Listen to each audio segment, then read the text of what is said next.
Now you look at it here. Celeste is a 2D platformer made in 2018.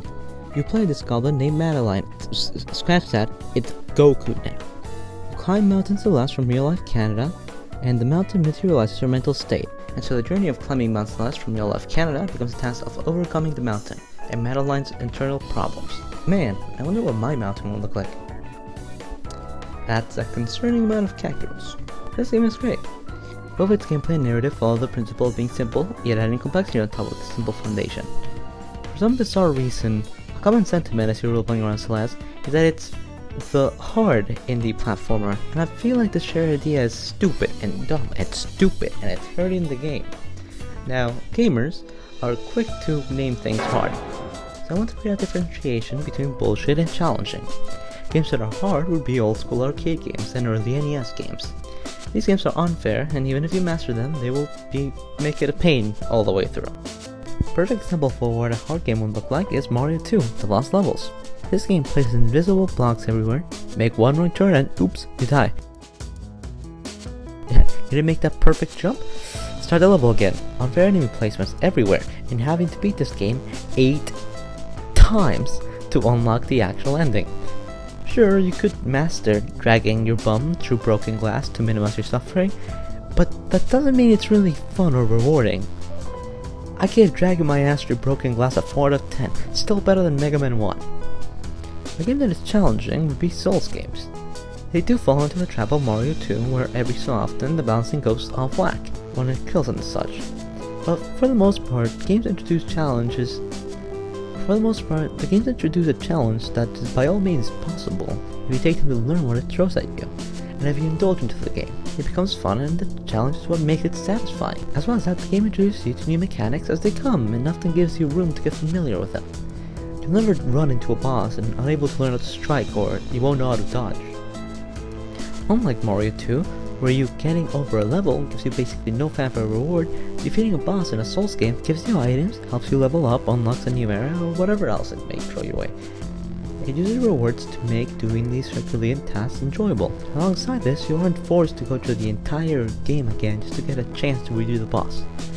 Sure, campfires aren't everywhere, and it's still a travel to go from destination A to destination B. While you do have to redo a bunch of challenges you've already proved you can do, you can also avoid most of the hassles on the way to the challenge. If you're good at the video game. Another game that I would consider hard and not challenging would be Getting Over It. The game is unintuitive. One wrong move of the mouse can force you to go through the entire climb again. This game was made to piss you off, and here's a quick intermission. Just because a game is hard doesn't mean it's bad and you can't enjoy it, but instead that it's made in a way that punches down on a player, making the experience feel tedious without balancing the experience to be enjoyable, even while you're failing. I can enjoy getting my ass kicked during a Dark Souls boss. I cannot enjoy being fucking blue-balled by Mario 2. Let's look back at Celeste now. The game has a very simple control scheme. Walk, jump, grab on the surface, and a dash. You're introduced to these controls in a safe environment within the first level. This is the first key to explaining why Celeste isn't actually hard. The progression. The simple control scheme means that you can look at any screen given and have a decent idea to navigate. Navigate it. As well as having simple controls to make traversal intuitive, the game also has great level design. Those will always follow the boner rule.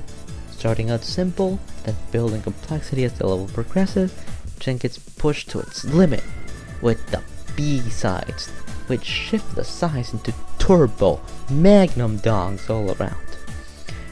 Take these moving platforms as an example. You touch them and they move. First, you use them as platforms to stand up. Very simple, no danger.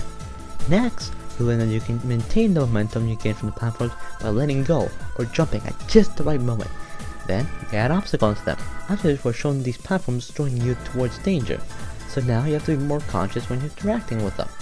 And suddenly, you've gained a new level of verticality and horizontality. The way the mechanics develop is so cool, because it's always there. Every mechanic that you get taught are there from the first time the stage mechanic is shown to you. You simply didn't understand its full potential when you first saw it. This is done with every stage element in the game. in the game, and it's an extremely cool way to do screen-based level design, because the player will always know what they're doing. All it takes is proper execution to complete any given challenge. This is the opposite to horror games, because the game doesn't overload or uninform you at any point, making the challenges actually feel like it's challenging your skill and understanding of what has been presented, not your ability to memorize frame-perfect inputs. One of the big reasons as to why I believe Celeste is seen as a hard game is because people are playing the game wrong. B-sides are additional levels that can be unlocked via finding these cassette tapes. These levels are like the SATs of Celeste lessons. Sure, the lessons aren't difficult, but if you jump straight into the ACT, the hell did you expect? These are far more tightly designed and precise levels meant to push the mechanics to an extreme. I've seen countless people recall playing this game and going straight from Forsaken City to the B-side instead of the next level. And that's one way to fuck up your enjoyment. Alright, so this entire video is actually me telling you to go play Celeste. You've been tricked. So I'm just gonna gush out about Celeste, starting with the life system. Celeste in video games are, well, they kinda suck. They're an outdated design form and usually are just used as a way to cover up for short or easy experiences, forcing repetition upon the player. While it makes sense to punish the player for failing, there have been better ways to implement punishment that still leave control in the hands of the player, instead of unfairly making the player redo the entire game because it lost one too many times. God damn it, Sonic, I know that's kinda like a mechanic in your game, but I don't wanna go through Green Hill again. For Sonic the Hedgehog, I'm not a turtle. Though I wish I was a teenage mutant ninja turtle. Shovel and Hollow Knight both drop loot you've acquired and make you go back to where you lost it in order to not lose it. Basically, you drop your wallet, go pick it up you bastard, or you're gonna not get money back. This is smart, since while it forces you to retread, you're not given a limit as to how many times you can attempt the challenge. Celeste just says screw that, losing is part of improving, lose all you want. And even better than its screen base, you're not pulled back to the start of the level, making so you only have to beat the scrap once, and not every other thing you've already completed. Instead, all dying does is add one more digit to your death count. Or look at this game. Look at it. Pixel art effects are all so pretty. Each thing has a distinct color scheme and theme, which makes every single one stick out from one another. Even inside their own stages, there's like little changes that go on as it begins. No level is sterile and never feels like you're not climbing a mountain. Celeste really does movement so well because you feel like you're traversing a mountain, aside from just feeling like you're going fast. Alongside them stage mechanics, it also gets them to makes every stage memorable. Like I remember the one with the clouds, the one with the bumpers and those angry walls that screamed at me because I was so sad. I remember the level with the hotel, and where you had to like press the buttons and like this little cool like pickle you could find where you could play like this, like old original stuff. It's also cool stuff and it's just so memorable. The little dialogue boxes where they talk to each other are also so well illustrated, and you can just like, God, you're adorable. And the music sounds amazing. Oh my god. It provides leitmotifs and changes according to the mood of the story and the level, which also just listen for a bit.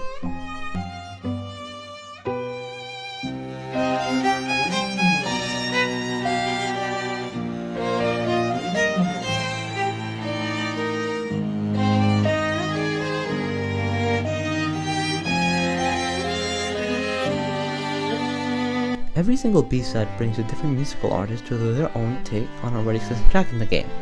This is done to give it a different vibe, like a final challenge if you will. Including the go-to mellow. I like him. Last thing I want to briefly touch upon is the story. Very similarly to stage design, it's all built upon a very simple foundation. Madeline wants to climb Mount Celeste from real-life Canada. She imposes goal upon herself in order to grow and improve. We see her stubbornness, her fear of failure, coming to understand herself, her fears, her everything. The core of her insecurity is running away from things. She feels like she needs to commit to climbing the mountain in order to better herself as a person, and that not being able to go through with the arbitrary goal will only set her back to where she started. Madeline mirrors the goal of the player to keep moving forward, and we see the struggle Even inside the gameplay, we have to go down after a bit. That's only because Madeline sees Madeline as the villain, and something that she needs to move past. Madeline represents her skeptical side, and he's trying to keep her from reaching her goals. But no. Madeline isn't someone you can just throw away. And you can't just punch your mental health away. In order to prove herself, Madeline needs to concede and acknowledge all sides of her. Accept all of her. And try to move forward from there. Madeline's boss fight doesn't have you fighting her, but instead approaching her. Trying to communicate after pushing her away and trying to avoid her. Running away from her in all the gameplay sections. When we first see her, that's the first thing we do. And instead now we're approaching her, trying to communicate. And once you come together, you unlock the biggest upgrade in your arsenal, a second dash, with which you're finally able to make it to the top and are able to go home in peace. This was Celeste. Go play it, please.